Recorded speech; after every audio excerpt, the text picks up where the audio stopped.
Welcome back to Let's Play The Legend of Dragoon. In the last episode, we went through the desert place, kind of with our heads and our asses, trying to figure out how the hell to get through it, and we made it through. So let's head into Ulara, the Spring Breath town, I think. I don't know. Ulara. That's what I'm gonna call it. Ulara.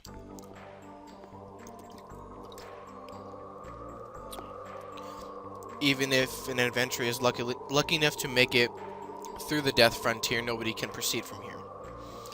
Time was stopped for me 10,000 years ago with the spell of this choker. And this is the only way to see the Ulara, the Spring Breath town. But where is it? The only thing I see is endless desert. No, it's not. Hassel, I sense it. I sense people's feelings over there.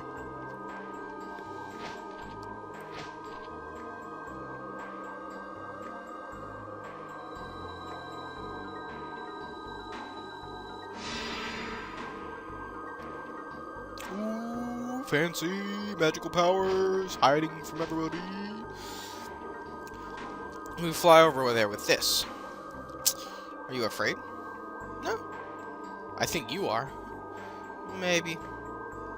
Don't be afraid, bitch. We are standing by you. I know. Let's go. Let's go, everybody. So there are, sorry, I have to go off screen a little bit. There are 3 different Stardust here in this place. No! We need to go back for that treasure. Damn you.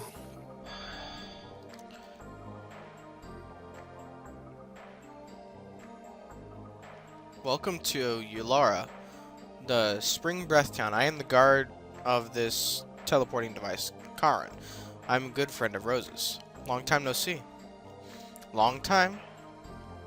Rose, you are staring at regaining a sense of time, aren't you? No, not only that, I've recovered a lot of things too. Are you the person who stopped time for Rose? No, it was Charlie Fromha, whatever the fuck her name is. She's the person we have to meet now. Rose has been carrying the fate of the world all alone while shredding tears of blood. Can you go with Rose? Karen, stop it. I don't need to force them. I have already settled things with the Black Monster. The only thing left is to complete this journey with my companions. If you understand that, I have nothing to say. Alright, so this is the town. We're going to go back, because I want to pick up that treasure chest that I missed. My bad.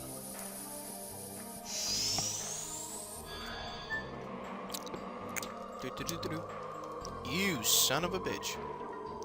I really hate having to do this. Like, I like that I can do it, you know, because I'm using the, what's it called? Emulator, so I can just quick save. So if I don't like the item, I can, you know, not use it. It's fucking Sun Rhapsody. So I waste a Sun Rhapsody and, you know, get one back. But I like being able to, you know, be able to use the quick save because it's just makes everything a lot more easier. That way I don't end up, like, not wanting the item and sacrificing an item that could have been potentially useful. So I like that. This town is a little bit weird on how everything works. So we're just gonna, oh, I guess we can. We're just gonna kind of go and search everywhere. First one is examine the pot on the north wall of the weapon shop. So I think this is the weapon shop, actually. We only provide relaxation time during the night. Come back after dusk. No. I'm guessing this is the inn, my bad. Examine Rose's bed. Examine the large dead plant right up the stairs. I don't know, I guess we'll just go this way. Right and up the stairs from the mass of red flowers. So I guess this is where we're supposed to go. Maita, Where is Charlie? You're wondering because she would normally be taking care of these babies, right? Charlie is preparing herself because, well, the things didn't tell you about, right? Things we didn't tell you about. Zeke told you them, so it must be about the moon signet. Tell me what you know. The signet is the signet sphere. The signet sphere is a sealing device that was created to be the last barrier just in case the moon child reached the moon that never sets. Even my mistake was in your plan?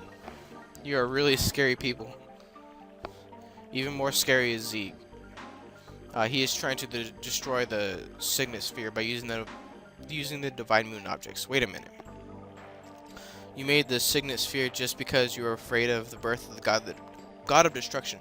Then why did you make the tools that can destroy the signet? Ask Charlie. It was decided between the siblings. I will. So if you didn't catch that, the person who tried to kill your father, the person who tried to kill your father, and, well, I guess not successfully didn't kill him, but the person who tried to kill your father and what's it called? The lady we're going to see are their brother and sister, I'm guessing. And I think it actually explains that when you talk to her. Oh, Rosie, darling, I've been waiting for you.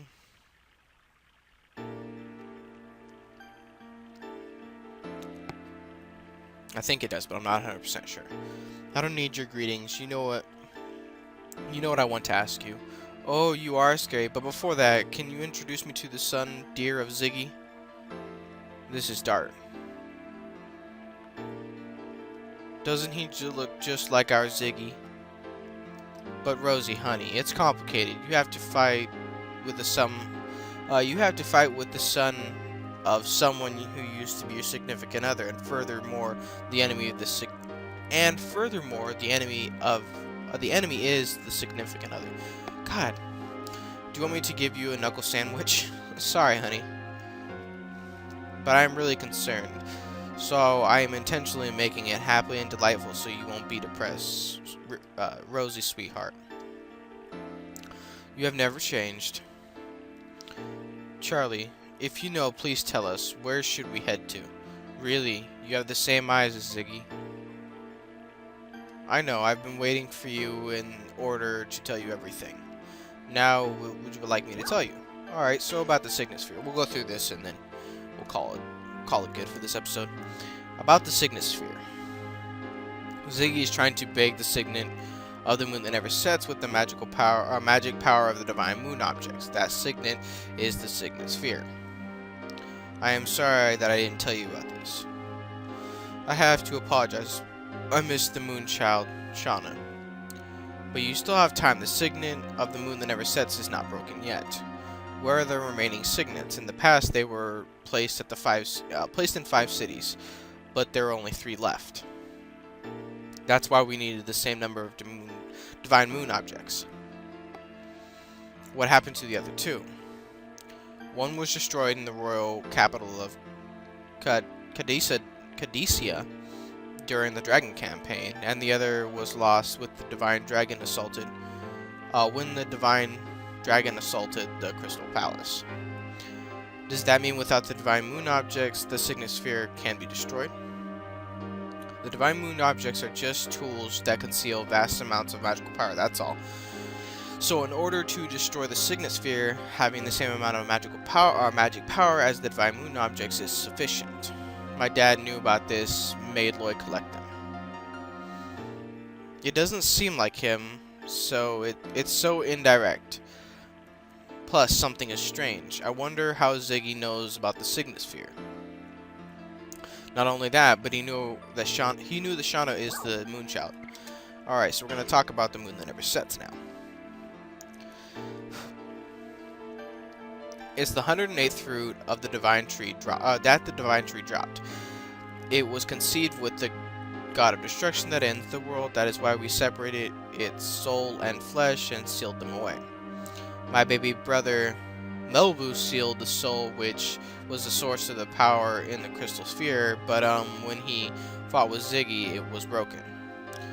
When the soul escaped from the crystal sphere, um, the and started to transmigrate into a human body.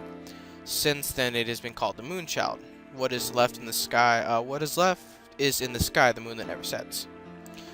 When the Moonchild goes back to the moon that never sets, the Virage embryo, the god of destruction, will be born. So we needed our Rosie to take on an important task.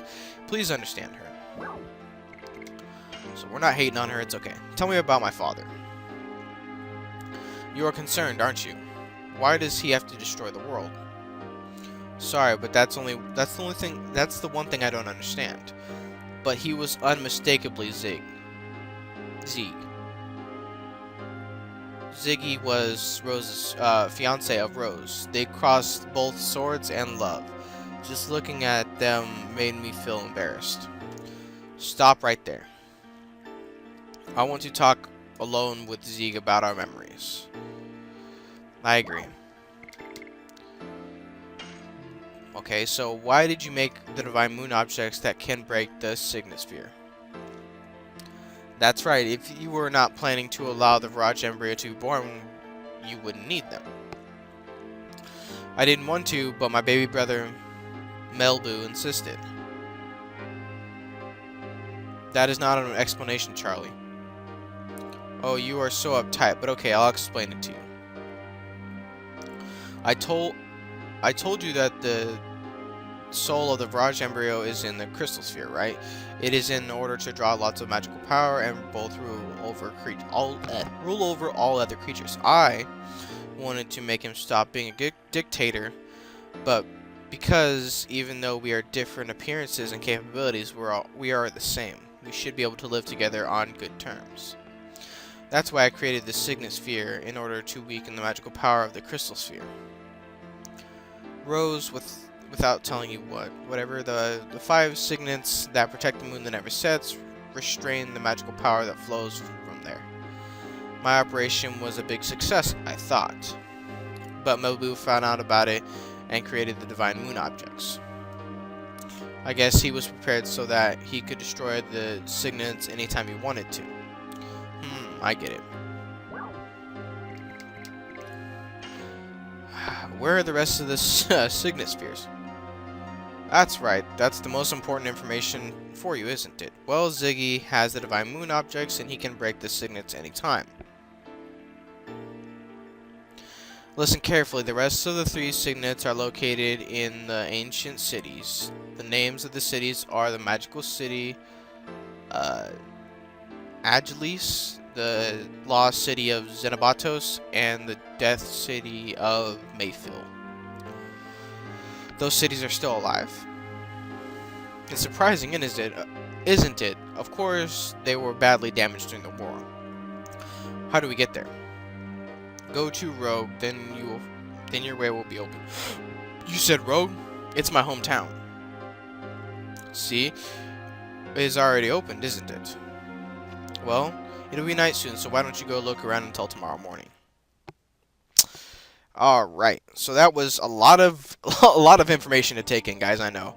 But that is going to be it for this episode of Let's Play The Legend of Dragoon. Stay tuned next time to see us run around Ulara to get the other 2 Stardust, and I will see you guys in the next one. Peace.